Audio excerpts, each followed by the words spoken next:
국민대학교 글로벌 인문 지역 대학장 정선태 교수님과 함께하겠습니다. 교수님. 네, 안녕하세요. 네, 교수님. 자, 오늘 소개해 주실 작품이 정말 만만치 않은 그런 작품인 걸로 알고 있습니다. 네, 오늘은 올해 노벨 문학상을 수상한 폴란드의 작가 올가 토카르추크의 네. 장편 소설 방랑자들 소개해드리고자 합니다. 네. 김 PD 폴란드 하면 딱 떠오르는 거 뭐 있습니까? 폴란드요. 폴란드. 그 바웬사가 생각이 납니다. 바웬사. 예. 예. 네, 맞아요. 예.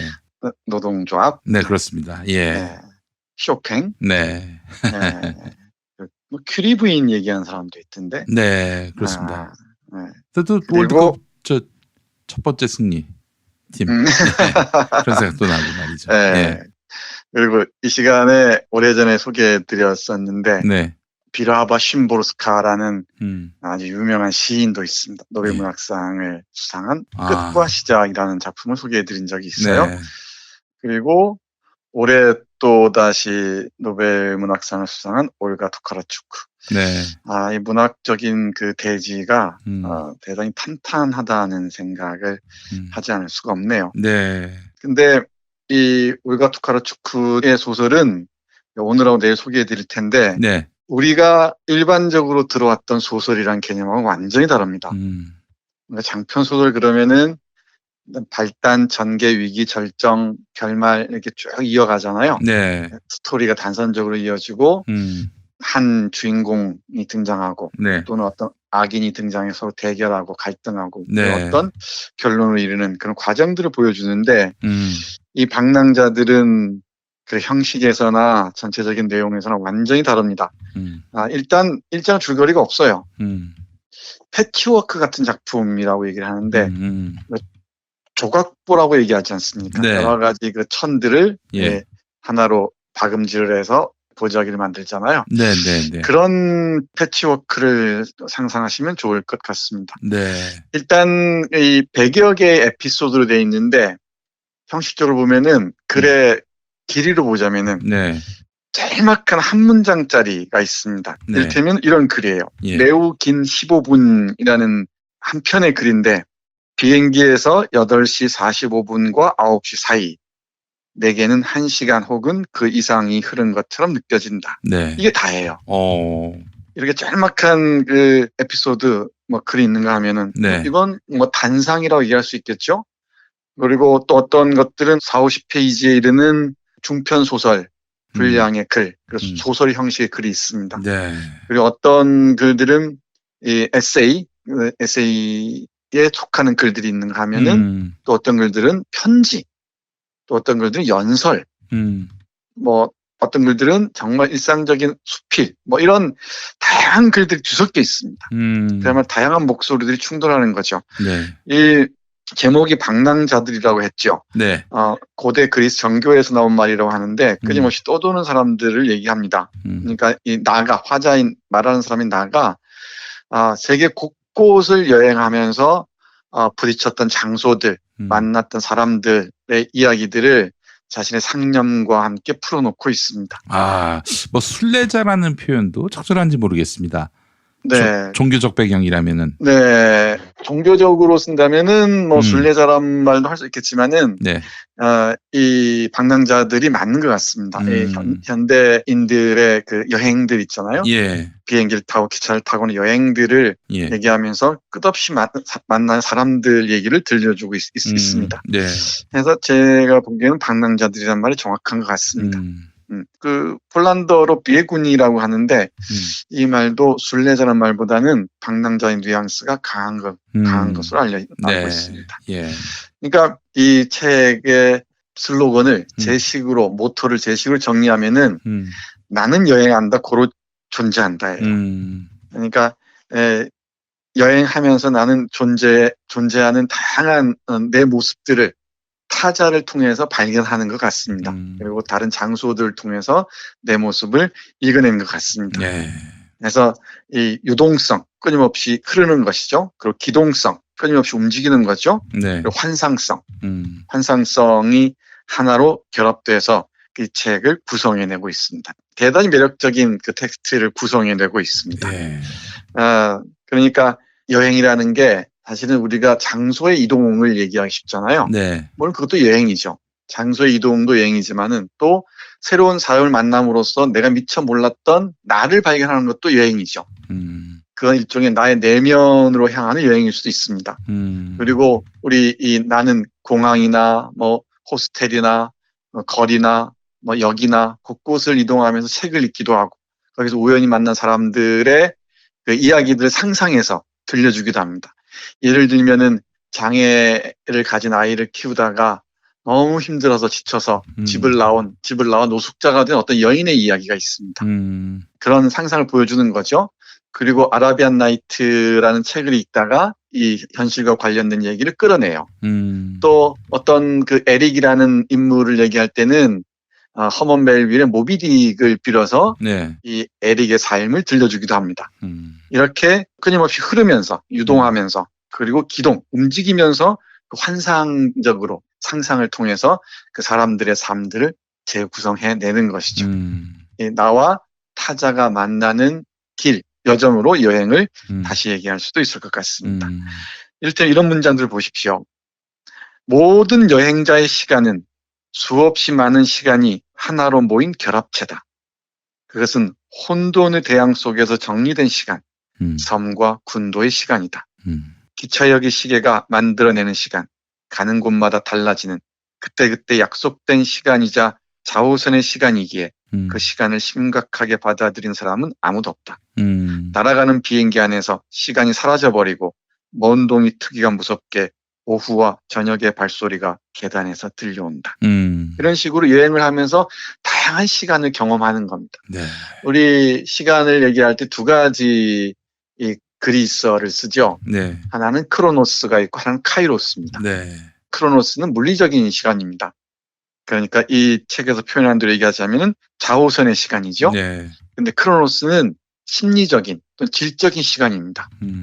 이 여행자의 심리 속에는 크로노스가 아니라 카이로스가 흐르는 거죠. 네. 그 결이 다른 다양한 시간들이 흐르는 것으로 이해할 수 있습니다. 이 소설을 읽을 때 우리는 여러 면에서 감동을 하죠. 네. 그런데 정말 문제적 개인, 영웅이 세계와 싸워서 깨지더라도 승리하는 모습을 보면서 환호할 수도 있고 또는 그 비극을 통해서 새로운 인식에 도달할 수도 있죠. 네. 그런가 하면은 이 소설처럼 소설 아닌 소설이라고 얘기하고 싶은데 네. 다양한 그 글쓰기 형식 그리고 다양한 인물들 하나로 꿰일 수 없는 이야기 속에서 헤엄치면서 우리는 퍼뜩 또는 우연히 내가 미처 몰랐던 나의 사유의 한 결과 만나는 지점을 찾을 수가 있습니다. 그게 이런 종류의 책을 읽는 그 맛이 아닐까 싶기도 해요. 예를 들면 이런 글도 있습니다. 예. 뭐 큰 줄거리가 없다고 말씀드렸잖아요. 네네. 단상들인데 이 단상들이 여행이라는 큰 그 흐름 속에서 흘러드는 겁니다. 예를 들면 위키피디아에 대한 상상을 펼칩니다. 예. 정말 재밌는 문장인데 위키피디아를 두고 이렇게 말하네요. 이것이야말로 인간이 만든 가장 정직한 인지 프로젝트라고 생각한다.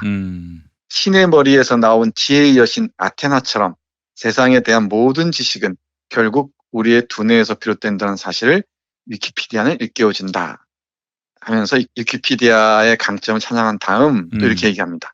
하지만 이따금 나는 과연 이 모든 것이 성공적으로 진행될 수 있을지 의구심이 든다. 위키피디아에 존재하는 정보는 우리가 말로 표현할 수 있는 것, 네. 다시 말해 언어의 영역에 존재하는 것으로만 한정되기 때문이다. 이런 관점에서 보면 이 백과사전은 절대 모든 것을 포괄할 수 없을 것이다. 그러면서 말로 표현할 수 없는 것들을 어떻게 표현할 것인가. 네. 이게 이제 또 글쓰기이고 또 다양한 표현의 문제고 또 우리의 상상의 문제고 하다는 그 얘기들을 펼쳐놓습니다. 네. 그러니까 언어를 넘어선 우리의 상상의 세계들, 언어를 넘어선 사유의 세계들이 있을 수도 있겠죠. 그 부분들을 위키피디아라는 그 단어를 사유하면서 자신의 상념들을 펼쳐놔요. 정말 재밌습니다. 그러면서 딱 두 문장으로 정리합니다. 네. 물질과 반물질. 그러니까 물질적인 거 있으면은 반물질적인 게 있을 수 있겠죠. 그리고 정보와 무정보. 이 위키피디아가 언어로 된 정보를 제공한다면은 정보가 아닌 무정보, 그러니까 정보가 아닌 무엇, 그 무엇은 무엇일까? 라는 질문까지 이어지는 거죠. 이런 그 글들이 있는가 하면은 또 크로아티아로 여행을 갔다가 아내와 아이를 잃어버린 이 남편의 얘기가 군데군데 이 소설처럼 쓰여져 있기도 하고요. 또 어떤 호기심의 방이라는 곳에 여러 가지 물건을 진열해 놓은 그 황제에게 편지를 보내는 딸의 얘기, 그러니까 딸의 편지죠. 딸의 편지가 실려 있기도 하고요. 네. 그리고 시간에 관한 다양한 단상들이 펼쳐지기도 하고요. 또 이런 글도 있습니다. 날뛰는 여인은 무슨 얘기를 했을까라는 아주 매력적인 글인데, 네. 이 역전이나 이런 사람들이 많이 보이는 곳에 가면은 정신줄을 놓은 사람들이 종종 있죠. 네. 근데 막 춤을 추는 거예요. 광란의 춤을 추는데, 그 광란의 춤을 추는 한 여인에게 자신이 의탁해서 또는 아까 환상성을 동원해서 그 여인은 우리에게 이른바 정상이라고 얘기하는 사람들에게 이른바 정상이라고 스스로를 생각하는 사람에게 어떤 메시지를 타전할까를 상상해서 쓰는 부분인데 한번 들어보십시오. 네. 이 작품의 주제가 응축돼 있는 것처럼 보입니다. 네. 볼까요? 몸을 흔들어 움직이라고. 그래야만 그에게서 도망칠 수 있어. 이 세상을 다스리는 존재에겐 움직임을 지배할 능력이 없어. 우리의 몸은 움직일 때 비로소 신성하다는 것을 그는 알고 있어. 움직여야만 그에게서 벗어날 수 있는 거야. 그는 정지 상태에 놓여 있는 것, 꼼짝도 하지 않는 것, 수동적이고 무기력한 모든 것을 지배해. 그러니까 움직여. 몸을 흔들어. 걸어. 뛰어. 도망쳐. 내가 그 사실을 잊고 멈춰서는 순간 그의 거대한 손이 너를 낚아채서 꼭두각시로 만들어버릴 테니까. 그렇게 되면 연기와 매연, 도시 밖의 쓰레기 더미에서 풍기는 악취 가득한 그의 숨결이 너를 휩쓸어버리고 말 거야. 그는 너의 밝고 찬란한 영혼을 신문에서 한낱 종이 조각에서 잘라낸 보잘것없는 평범한 영혼으로 바꿔버릴 거야. 그리고 불과 질병, 전쟁으로 널 위협할 거야. 그가 너를 겁주는 바람에 너는 마음의 평화를 잃고 잠도 못 자게 될 거야. 그는 너를 점 찍어놓고 명단에 내 이름을 기록하고 너의 파멸에 대한 증서를 제공할 거야. 그러니까 끊임없이 움직이라는 것입니다. 그러면서 이렇게 이어져요. 멈추는 자는 화석이 될 거야. 정지하는 자는 곤충처럼 박제될 거야. 심장은 나무 바늘에 찔리고 손과 발은 핀으로 뚫려서 문지방과 천장에 고정될 거야. 그러면서 끊임없이 이 움직이는 삶을 추구해야 우리는 어떤 부당한 권력에 포획되지 않을 수 있다고 얘기를 합니다. 물론 이 호모 노마드라는 말도 있습니다만 오래전에 호모 노마드라는 책을 소개해드린 적이 있는데요. 호모 노마드는 자발적으로 이 노마드적 삶을 택한 사람이 있습니다. 이런 방랑자의 삶을 또 어쩔 수 없이 어떤 경제적인 이유로 떠돌 수밖에 없는 사람들이 있어요. 이 둘 차이는 분명하죠. 근데 이 소설의 화자인 나는 열심히 일해서 뭐 공장에서도 일을 하고 뭐 커피숍에서 일하고 이래서 여행할 돈만 생기면 어디든지 여행을 떠납니다. 네, 그런 점에서 나는 여행한다, 고로 존재한다는 삶을 실천하는 사람이라고 얘기할 수 있겠죠. 그런가 하면은 또 여행할 때 빠뜨릴 수 없는 게 책 아니겠습니까? 네. 여러 가지 책을 많이 읽는데 사실 한 권의 책을 읽으면서 다른 수많은 책들을 만나게 돼요. 미처 몰랐던 책들을 하나하나 발견하게 되는데 그때 그 환희도 대단하죠. 이 작가는 이런 책들을 읽었구나. 이런 책에서 이런 상상을 했구나. 그럴 때가 있는데 특히 이 소설의 빛나는 부분이 바로 그 허먼 멜빌의 모비딕을 뭐랄까 패러디해서 쓰는 그 글 제일수일 축일이란 글입니다. 이 에릭이라는 사람이 감옥에 들어가요. 네, 감옥에 들어가는데 이건 비교 줄거리가 있는 얘기입니다. 네. 감옥에 들어가는데 감옥에 갔더니 우연히 책이 한 권 있어요. 너덜너덜한 책이. 네. 그런데 그게 하필이면 뭐 성경도 아니고 뭣도 아니고 허먼 멜빌의 모비딕이었던 겁니다. 그래서 이 모비딕을 3년 동안 읽으면서 이 모비딕의 삶을 살고 싶어해요. 우리 오래전에 모비딕의 오래전이 아니네요. 예, 올해 예.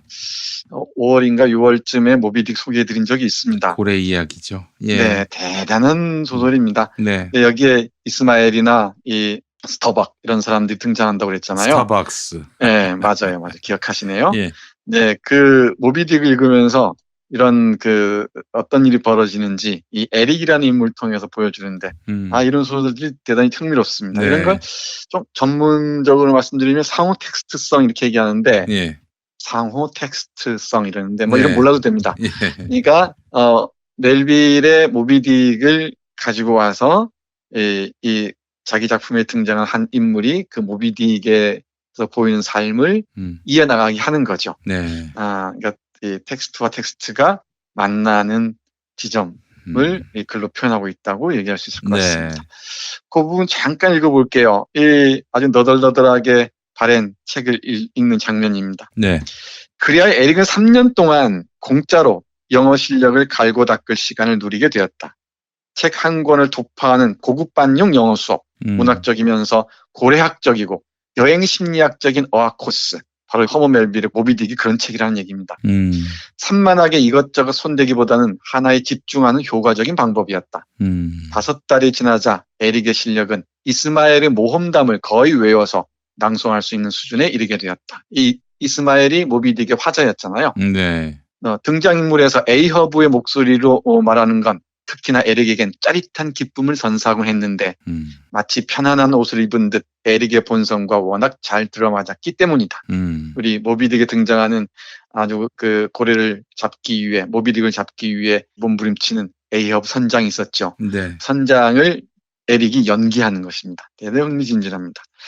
다소 괴상하고 촌스럽긴 했지만 이런 곳에서 이런 책이 이런 인물의 손에 들어갔다는 것은 그야말로 놀라운 행운이었다. 여행 심리학자들은 이런 현상을 가리켜 동시성의 원리라고 명명하면서 세상의 이치를 보여주는 증거로 여겼다.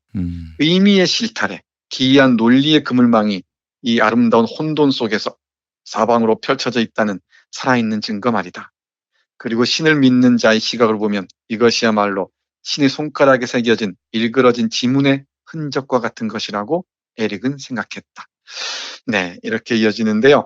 여기에 동시성의 원리라는 말이 있습니다. 그러니까 네. 이 에릭이 멜빌의 모비딕을 읽으면서 이스마엘을 만나고 에이허브를 만나잖아요. 네. 마치 미처 몰랐던 나를 만나는 것과 같은 데저비 현상 같은 거죠. 그런 게 동시성의 원리라고 얘기하는 모양입니다. 심리학자들은. 네. 우연히 만나서 나하고 같은 사람을 만난 거죠. 나하고 다른 곳에 나와 같은 사람이 동시에 존재하고 있다는 것. 소설 속에 존재하는 에이허브와 여기 감옥에 있는 에릭이 동시에 존재할 수 있다는 것. 네. 이런 뭐랄까요, 이런 사실의 만남, 이게 대단한 엑스타시나 환희로 와닿지 않았을까 싶습니다. 예. 모비딕도 이 에피그램, 잠언의 이 보물창고이듯이 이 올가 투카르추크의 이 방랑자들도 정말 멋진 문장들, 에피그램이나 이 잠언들의 보물창고라고 얘기할 수가 있습니다. 네.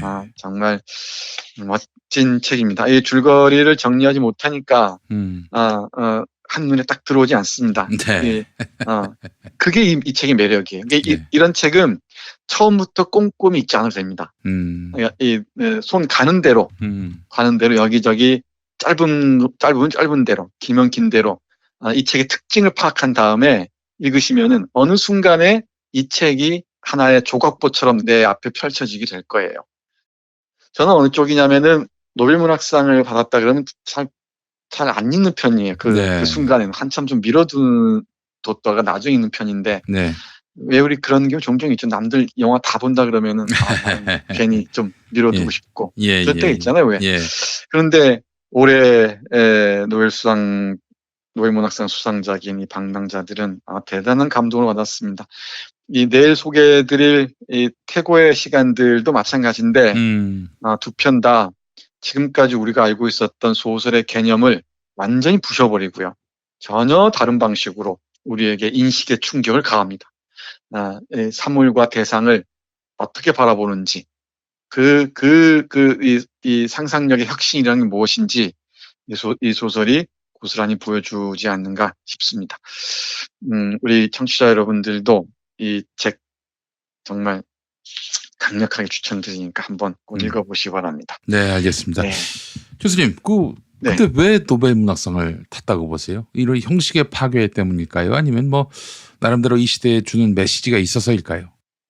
아주 좋은 질문 하셨는데, 노벨 문학상 그 심사위원회, 그 스웨덴 할리먼 심사위원회는 어떤 세계 문학의 흐름을 선도하는 그 과정에 좀 초점을 맞추는 모양이에요. 대개의 경우 이제 뭐 이 나라별로 할당도 한다 뭐 이런 얘기도 있는데, 제가 아는 한에서는 형식의 실험들을 평가하는 것 같습니다. 그리고 내용으로 봤을 때 정말 그 평이하지 않은 어떤 세계, 그래서 제3세계인 경우가 많죠. 그리고 우리의 그 사유 방식에 충격을 가하는 그런 소설들 높이 평가하는 것 같아요. 이번에 공동 수상한 페타 한트케도 뭐 관객모독이나 페널티킥 앞에서 골키퍼의 불안, 그리고 짧은 편지 긴 일별 같은 짧은 편지 긴 일별은 좀 다릅니다만은 이런 전혀 형식의 파괴를 선도한 사람이거든요. 60년대부터 지금까지 지속적으로. 그런 점에서 새로운 형식의 실험이란 새로운 사고의 실험하고도 이게 맞닿아 있습니다. 그리고 새로운 형식에 새로운 내용이 또 담길 수밖에 없겠죠. 그런 점에서 새로운 형식으로 정말 현대인들의 삶의 방식들, 우리는 끝없이 이동하지 않습니까? 과거의 정착민들하고 많이 다르죠. 끝없이 이동하는, 이동하는 거 공간적 이동뿐만 아니고 사이버 웹에서도 끊임없이 이동하잖아요. 그 이동하는 자로서의 인간의 그 내면 풍경을 그렇다는 점에 높이 평가하지 않았나 싶습니다. 그 질문 하시니까 생각나는데, 이 책도 오래전에 했던 것 같은데, 체르노빌의 목소리나 전쟁은 여자의 얼굴을 하지 않았다, 또는 아연 소년 같은 책을 쓴 이 우크라이나의 알렉산드라 스베틀라나라는 그 작가가 있습니다.